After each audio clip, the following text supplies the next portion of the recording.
Hi all, demon slayer the infinity castle. నాకు మొన్నటి వరకు ఇది ఒకటి ఉందని కూడా తెలియదు. టికెట్స్ బుక్ చేసుకుందాం అని చెప్పి యాప్స్ లో సెర్చ్ చేస్తుంటే ఇది వచ్చింది. ఏం సినిమా అని చెప్పి ఓపెన్ చేస్తే హౌస్ఫుల్. అది ఒక జపనీస్ యానిమే అని తెలిసింది. దానికి సిరీస్ ఉందని తెలుసుకొని అది కొంచెం స్టార్ట్ చేశాను. ఇప్పుడు 5 సీజన్స్ ఉన్నాయి నెట్ఫ్లిక్స్ లో, చూడండి. ఆ తర్వాత సినిమాకి వెళ్ళడం జరిగింది. సినిమా చాలా బాగుంది.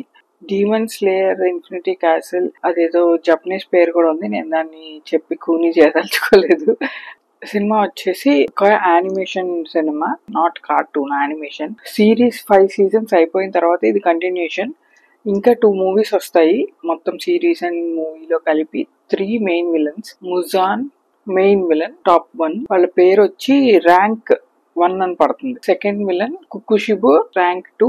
Third villain Akaza, rank 3. ఈ మూవీలో అకాజా చనిపోతారు. నాకు బాగా నచ్చిన విషయాలు ఏంటంటే, ఇది ఒక యానిమేషన్ సినిమా అయినా కూడా చాలా ఎమోషనల్ అండ్ యాక్షన్ సీక్వెన్సెస్ కూడా కళ్ళకు కట్టినట్టు చాలా బాగా తీశారు. ప్రతిదీ డీటెయిల్స్ ఉంటాయి అన్నమాట. వాళ్ళు చేసే ప్రతి పంచ్ కి, ప్రతి కిక్ కి వాళ్ళు ఎక్స్ప్లెనేషన్ ఇస్తారు. అది దాని పేరు చెప్తారు, దానికి డీటెయిల్స్ ఇచ్చారు. వాళ్ళు అడిగేసేటప్పుడు కూడా, పరిగెట్టేటప్పుడు ఆర్ ఎనీథింగ్, వాళ్ళు స్టోరీ నరేట్ చేస్తారు. వాళ్ళ మనసులో ఏం జరుగుతుంది అనేది వాళ్ళు మాట్లాడతారు. అదే మెయిన్ స్టోరీ టెల్లింగ్ లో కీలకం. మనుషులు మాట్లాడుకోవటమే కాకుండా వాళ్ళ మనసులో ఉన్నవి చెప్పి సీన్స్ ద్వారా అవన్నీ చూపిస్తారు. చాలా కొత్తగా ఉంది, చాలా బాగుంది కూడా. అండ్ ఇది సిరీస్ కానీ బాగా బెస్ట్ వర్కౌట్ అవుతుందని చెప్పి అక్కడ ఫ్యాన్స్ కూడా చెప్పారు నాకు. సో ఫ్యాన్స్ గురించి చెప్పాలంటే, అసలు మన తెలుగు సినిమాల కంటే భయంకరంగా అరిచారు. యాక్షన్ సీక్వెన్సెస్ కి, ప్రతి క్యారెక్టర్ ఇంట్రొడక్షన్స్ కి టాప్ లేచిపోయేలాగా అరిచారు.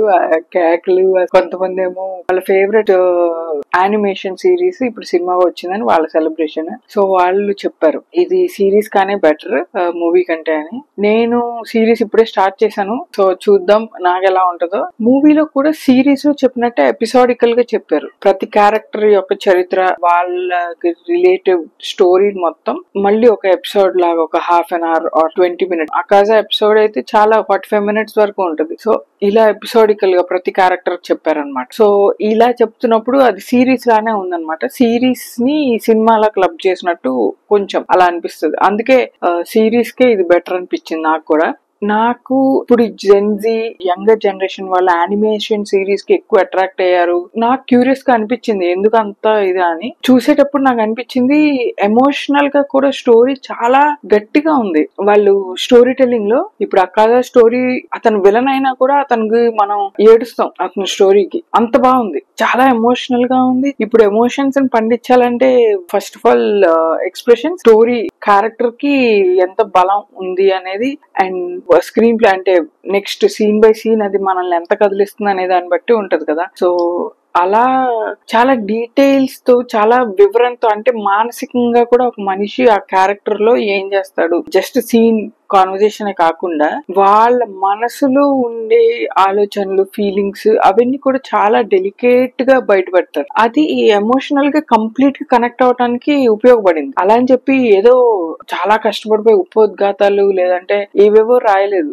చాలా స్వీట్, డెలికేట్, సింపుల్ వర్డ్స్ తో చెప్పారు. ఇలా చెప్పడం వల్ల అందరికీ ఎమోషనల్ కనెక్ట్ అవుతుంది. చాలా బాగుంది. ఇలా నెక్స్ట్ యాక్షన్ సీక్వెన్సెస్ కూడా, వాళ్ళు చేసే ప్రతి పంచ్ కి, ప్రతి కిక్ కి వాళ్ళు డీటెయిల్స్ ఇచ్చారు. వాళ్ళు దాని పేరు చెప్పారు. వాళ్ళు ఏమైతే నేర్చుకున్నారో దాని గురించి చెప్పారు. ఇది ఇప్పుడు ఉండే యంగ్స్టర్స్ అందరు ఇష్టపడుతున్నారు అంటే, నాకు వాళ్ళు కావాలనుకుంటున్న క్వాలిటీ ఎట్లాంటిది, సినిమాల గురించి, ఎంటర్టైన్మెంట్ గురించి, అలాగే వాళ్ళు స్పెండ్ చేసే టైం గురించి నాకు అర్థమైంది.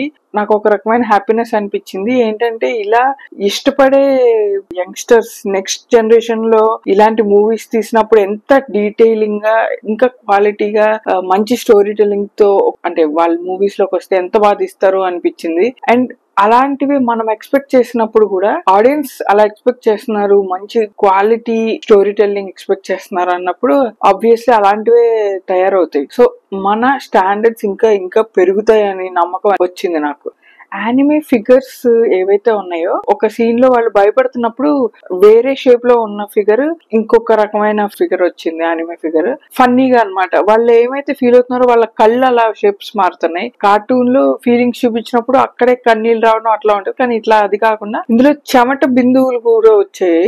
అవి ఇక్కడ ఇక్కడ ఇక్కడ ఏదో ఉంటే ఏంటో చుక్కలు అనుకో ఫస్ట్ అర్థం కాక, తర్వాత అర్థమైంది అది చెమట బిందువులు. వాళ్ళు ఆవేశపడుతున్నప్పుడు, టెన్షన్ పడుతున్నప్పుడు వచ్చేవి. సో అవి కూడా చాలా డీటెయిలింగ్, అవి ఇట్లా కారుతాయి అనమాట. కన్నీళ్ళు ఎట్లా కారుతాయి అట్లా కారాయి. ప్రతిదీ చాలా డీటెయిలింగ్ గా ఉంది. చాలా హై క్వాలిటీగా అనిపించింది నాకైతే. అంటే ఇంత డీప్ గా వెళ్ళి చేయటం చాలా కొత్తగా రిఫ్రెషింగ్ గా అనిపించింది. మనం వాళ్ళ స్టోరీస్ కి ఖచ్చితంగా సింక్ అయిపోతాం అనమాట. విలన్ అయినా కూడా ఎంత బలంగా ఉంది కదా అనిపించి బాధేస్తుంది. నెక్స్ట్ 2 మూవీస్ లో ఇంకా 2 విలన్స్ చనిపోతారు. వీళ్ళ స్టోరీ టెల్లింగ్ మటుకు ఒక వేరే లెవెల్ అన్నమాట. I hope you enjoy this review. Thank you. By.